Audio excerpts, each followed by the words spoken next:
Kung may masasabi ka kay sa... Naiyak nga. Sa 2 years na, sa 2 times na. Adan, painumin mo naman si Eva.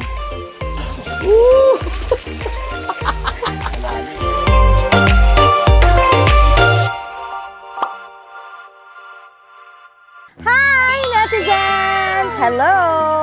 Dahil ngayon ay malapit... Ano ba ngayon? Ayan, tama. Ngayon ay buwan ng... Masasagasaan ako. Ito na naman yung mga lowered na tricycle dito sa lupa. Hello! Ayun na. Dahil ngayon ay Nobyembre, alam nyo naman sa Nobyembre, sineselebrate natin ang Araw ng Patay. At syempre dahil ito ay buwan ng Araw ng Patay, kasama ko ngayon ang patay na patay sa akin. Dahil ngayon ay November 11, kami ay nagse-celebrate ng...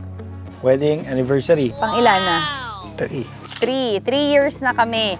So ngayon, ang naisip ko kay Mikey kung paano namin i-celebrate kasi kung alam niyo yung movie na Entitled, dito kami nag-shoot noon, tapos nakita ko tong view ng Taal, sabi ko, maganda pala dito talaga sa Tagbakin, tama? Barangay Halang. Barangay Sitio Tagbakin. Halang, Sitio Tagbakin.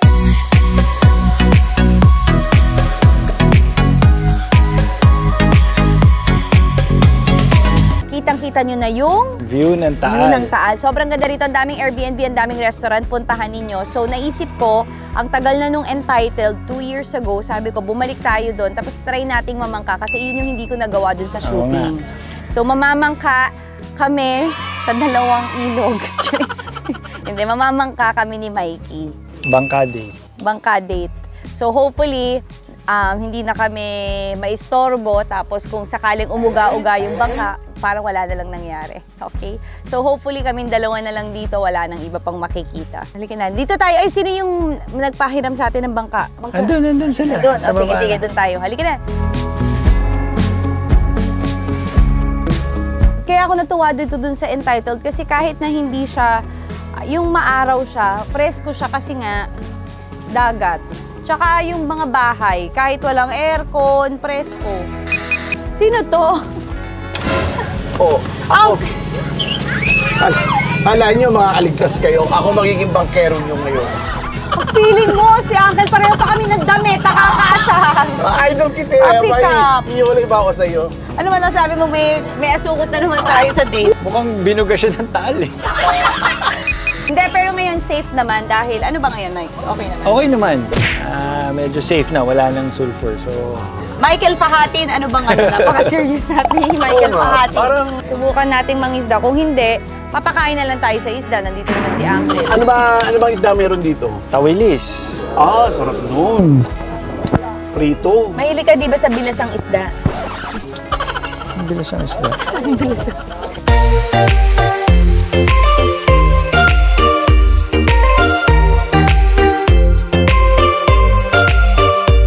Ano bang pinupuntahan pag nagbabangka dito? Napunta lang Balete, namamasyal? Namamasyal lang tapos ay nangingisda yung pagka. Dito naman ako, pangisda. Nangingisda. Uy, pero ang galing, may mga lumalangoy talaga, oh. Wow! Ano kayang floor? Ay, fit. Ba't kanina pa ako floor building ba to? Gaano kaya kalalim to? Safe naman kami dito, Kasing lalim ng pag-iibigan natin, Mikey. Ang ganda ng view dun, oh. So, meron daw ditong, simbahan na lumubog. Ba't kaya lumubog yung simbahan, kuya? Baha? Gusto kong, lumangoy sana. Pwede kaya yun? Pero sa loob ng Taal. Pwede na ba lumangoy sa loob ng Taal? Hindi ba? Bawal pa. Bawal pa.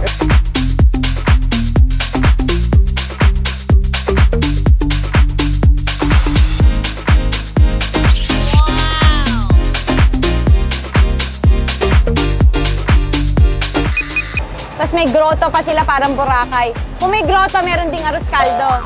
Iba pala daw yung grotto. Lomi kami dito, Lomi. Dito yung lumubog na simbahan. Magsimba tayo doon. Magsimba tayo. Lumang Lipa ang tawag dito. Kasi daw dati, yung dating hindi pa pumuputok talaga yung Taal, meron daw bayan dito, so may simbahan.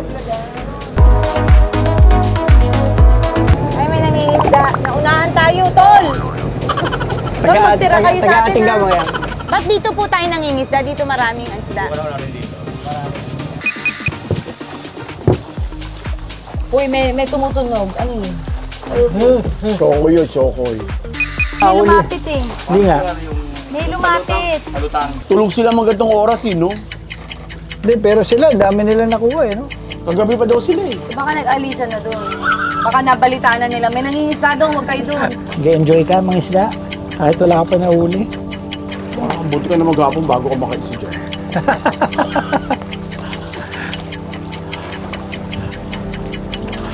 At rin matulog ka muna pag bilat mo. Ganyan pa rin yan. Ihatid niyo na muna ako doon sa... Iwanan mo na. Meron na? Hindi nga, meron na. Meron na? Ayan, gumagalaw oh. Hila! Woo! Wala!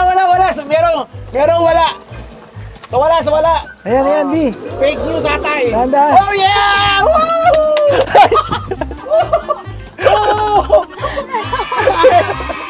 Totoo ba nakuha natin? Kunin na natin ilalagyan. Oh!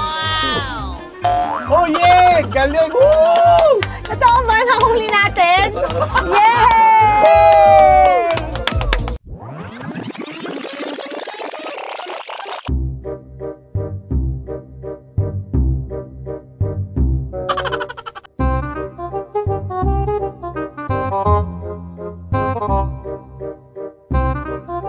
Totoo ba nahuli natin? Yay! More! Siyempre, 40 minutes na tayo eh. Oh, the best! Totoo ba nakuha Fresh nakuha tilapia! natin? Tilapia. Yan yung dala-dala mo, no? Na tilapia. Eh, ang tagal eh. 40 minutes na tayo. Wala pa eh. Pawisan na siya kaya. Mga kapuso, galing daw yan sa ilalim ng bundok. Tapos malamig daw yan pag lumalabas. So, fresh water, pwedeng inumin. Ay, inom mo rin ako na uwawa ko eh. Oh! Nag-split ako. Ay, lamig. Uy, kailan sarap? Pumunta ka na. Ano mo? Diba malinis yung lasa mo? Lamig. Parang gusto ko na maligo. Adan, painumin mo naman si Eva.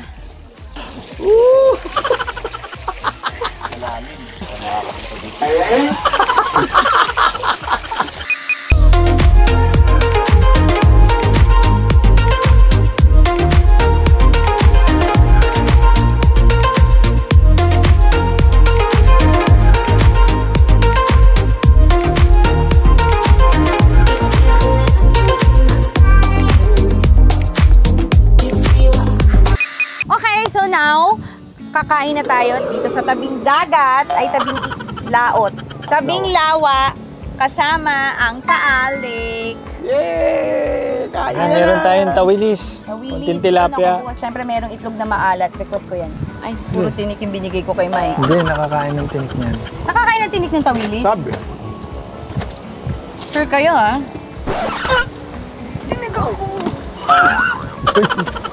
Anong masasabi mo sa 3 taon natin pagsasama? May masaya. Eh, ba't parang malungkot ka? Kumain ka na lang dyan, Apple. Mag-date kami. Masaya. O syempre, sa anniversary natin, dito pa tayo sa Lipa. Ano ka ba? Sa ating pagsasama, ever ba nagsisi ka? Hindi. Ba't mainit? Oo. Yung bago luto eh. Ikaw, anong masasabi mo sa 3 years natin? Taon-taon na tumatagal kami ni Mikey, parang mas nagiging sure kami na tama yung naging desisyon namin, nagpakasal kami. You? Diba? Bakit? Anong bakit? Sa tingin mo, bakit kaya nagiging ganun tayo? Mas marami tayong na-discover, na-appreciate sa isa't isa. Ako na-appreciate ko na si Mikey. Napapasaya niya talaga ako. Ako din. Paano? Kasi, Paano? ako yung sabihin, Kumain ka na lang dyan. Pero ka naman salita. marami yung sasabihin kay Mikey. Ay, Kasi, si Mikey, napapatawa niya ako. Kahit na malungkot ako, sa araw na yon. Meron lang siya mga gagawin na arte. Napapasaya niya ako. Akala niyo ba sa bahay, ako komedyante? Hindi. Ako yung makulit. A big no-no. Alam ni Uncle yan. Sino makulit? Ikaw. Nagtanong ka pa. May pangkanin. Pero feeling ko swerte kami kasi kami lang nakakita ng kulit ni Mikey. Hindi kasi, ibig sabihin na, komportable na talaga siya sa atin. Ako. Nagugulat na lang din ako. Favorite ko yung tilapia. Ano kaya dyan yung hinulihan natin kuno-kuno? Ito. Yan ba yun? Oo, kasi ito yung Ayan. nakabuka bibig. Ito yung nakabuka bibig, oh. Ito yung sa'yo. Pero feeling ko ginagawa mo ba yun para mapatawa ako? Para mapasaya ka. Kasi lagi na lang ikaw nagpapatawa eh. Oh. Nox. Ginagawa niya yun dahil yung normal niya. Kahit tulog ako eh, nagpapatawa ka. Sa 3 years natin, ang dami mo natutunan, lalo na nung lumipat tayo sa kondo eh. Oh. Natuto ka magluto. Ano favorite mong luto ko? Pero yung itlog. Lahat, basta luto ko. Ano pa? Natuto ng ready na, maging mami. Masarap naman. Kung nagutom na ako, pasensya, talagang ang sarap eh. Ako, ang favorite of the day ko talaga sa 3 years namin ni Mikey, pag bubuksan niya yung pintuan tapos sana yung uuwi. Tapos favorite ko, dati nung bata ako, pag sinabi ng mami ko na wala akong pasok, di ako papasok, sobrang saya ko kasi makakasama ko buong araw mami ko nung bata ako sa office. Ngayon, pag sinabi ni Mikey yun, di ako pupunta muna sa Lipa, dito muna ako. Sobrang saya ko. Once in a blue moon lang mangyari yun, pero naiiyak ako. Tapos pag patapos na yung gabi, ako lang ba yun, patapos na yung gabi, paumaga na, alam kong aalis na siya sa Lipa. Nalulungkot ka na. Ako. Kasi lumalamig yung buong paligid ng katawan ko. Sabi niya, kinamimiss na kita. Sabi niya, ano ba, magkasama pa tayo, pero hindi niya alam totoo yun. Ikaw, anong favorite mo? Pag uwi ko, Anong ginagawa ko? nag-aabang na kagad. Paano Handa- abang? handa mo Nakadapa kung na? pagkain. Ano? Ubad ka na. Ano? Pinaghahanda mo kung pagkain, pinagluluto mo. Tapos minsan nakakatuwa pa si Mikey pag uuwi yan. Katulad kahapon, sabi niya, hindi pa ako kumakain buong araw. Kaya prepare ako siya ng pagkain. Pero pag nagtagal na kami, mga 10 years na kami, di ka pa kumain sa labas? Ganda mo, gawin na kami. Pero syempre ngayon 3 years, wala pang anak, excited pa. Pero, Dapat ma-maintain. sabi ko naman, Uncle, anong wish mo sa aming marriage? Ano advice mo? Eh, nakita ko naman kayong dalawa eh. Wala akong may advice. So far, yun yung dapat naman gawin ng bawat ng mag-asawa. Nakita mo rin yung away namin. Oo. Eh, parang nakikita pala ni Uncle yung mga away namin, tsaka ng ate, tsaka ni Paul. Yung mga major away, witness si Uncle. Siya ang sanhi kung ba't nag-aaway yung mag-asawa, yung labas. Pero pag nagbate, siya unang iiyak. Hindi ko rin alam kung ipa-involve siya sa mga marriage ng iba. O, so ano nga? Talaga. Ano nga mo, advice mo sa amin or ano yung... Wala, tama rin ginagawa niya, give and take. It's, marriage should be a two-way process. feeling? Hindi lang, di ba? Oh, tama Well, naman. nakikita ko naman sa inyong dalawa. Talaga? Saka dapat open, walang nililihim. Tama. Yun, I think yun yung one best Wala naman kami. recipe ng successful marriage, openness. Wala naman Hindi na natin nililihim. yung usapan na ngayon, maiyak pa ako, no? Eh, Bakit? Drama lang. Hindi naman masabi. Sige, namiyak ka na para maganda tong vlog na to yung pagkatapos. Visit ka. Kung may masasabi ka sa... Naiyak nga. Sa 2 years Basta sa 2 times namin na-experience sa Montik na maging Ano na? Na yung nag-miscarriage kami, ba't ikaw ko na umiiyak? Hindi syempre. Bakit? Ang kapalayak niya ka. Ba't yun naiiyak? Nagutom ako, kung usapin. Advice mo na lang, as a ermitanyo sa marriage, anong ma-advise? Parang hindi ako dapat mag-advise. Message Sige, na tuloy Tolly. na yung pagmamahal nyo. Kailangan mas lalo mag-nurture, lalo lumago, lumalim. Pagmamahal Dami. nyo sa isa't isa, which nakikita ko naman. Oh, subukan kita. Pero may kita yung sinabi mo na kunwari tayong dalawa lang, masaya ka na. Kung ano yung pagkaloob ng Panginoon. Kasi masaya ka na kay Uncle. Si Uncle na lang anak natin. Harap. At dyan po natatapos ang aming wala na namang kapatid. Naalala mo yung unang mukbang natin, si Uncle umiyak. Nakala niya nag-aaway ka. Pero nakita mo, paano kami mag-away? Ganun ba? Hindi. Hindi. By God's grace, wala kaming sobra pang major away ni Mikey. Pero kasi, sa lahat ng away namin, yung isa sa amin, bumababa kaagad. Pag kunwari may mali, parang, moments lang. yung pag may pumutok na isa, usually ako yung pumuputok, si Mikey yung bumababa. Yun ang akala mo. Sa akin bumubulong. Oh, hindi ko nasabi sa'yo. Sa akin. Minsan, Gumagano. siyempre, kailangan mo ilabas. Kailan? Nung huli. Pero ba't siya nakipagbati sa akin nun? Hindi, naiisip ko dapat kasi, siyempre, kaka-miscarriage mo lang. No? Pero may mga hormones pa rin. Kailan mo naisip yun? Yung nag-CR ka? Pagkatapos, mahirap talaga po ang pinagdadaanan ng babae. Doon ko talaga na-realize.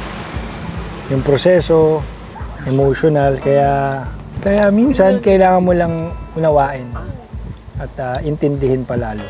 Hindi, sa lahat ng mga wala pang jowa, one day, lahat ng mga hinagpis nyo, lahat ng mga kalungkutan nyo, mapapawi yan pag dumating na yung right person para sa inyo. Tama. Malalaman nyo yan. If that right person is the right one for you, if you become better person, if you wanna be a better person. Like with me and Mikey, I always wanna be the best with him and siya din naman. Grabe na abutan nila sa atin yung nagde-date pa lang tayo. Pinaka-first ata natin na vlog is yung nag-date tayo ng 200 pesos sa Yung kwek-kwek. BGC, kwek-kwek. Tapos ngayon, ibang kwek-kwek na kinakain. Awitan mo naman ako ng awit ng paghangad. Wait, kakantahan na niya ako. Arte, itong... Tuloy mo. Mainit, Mikey. Bilisan mo na. Go. O, go. Sana ngayong Pasko Labas ay mo. maalala Galing sa tiyan. mo pa rin ako. Hinahanap-hanap na pag-ibig mo. At kahit wala ka na, nangangarap at tumaasa pa rin ako. Muling makita ka, Sa araw ng makasama ka. Sa Araw ng Pasko.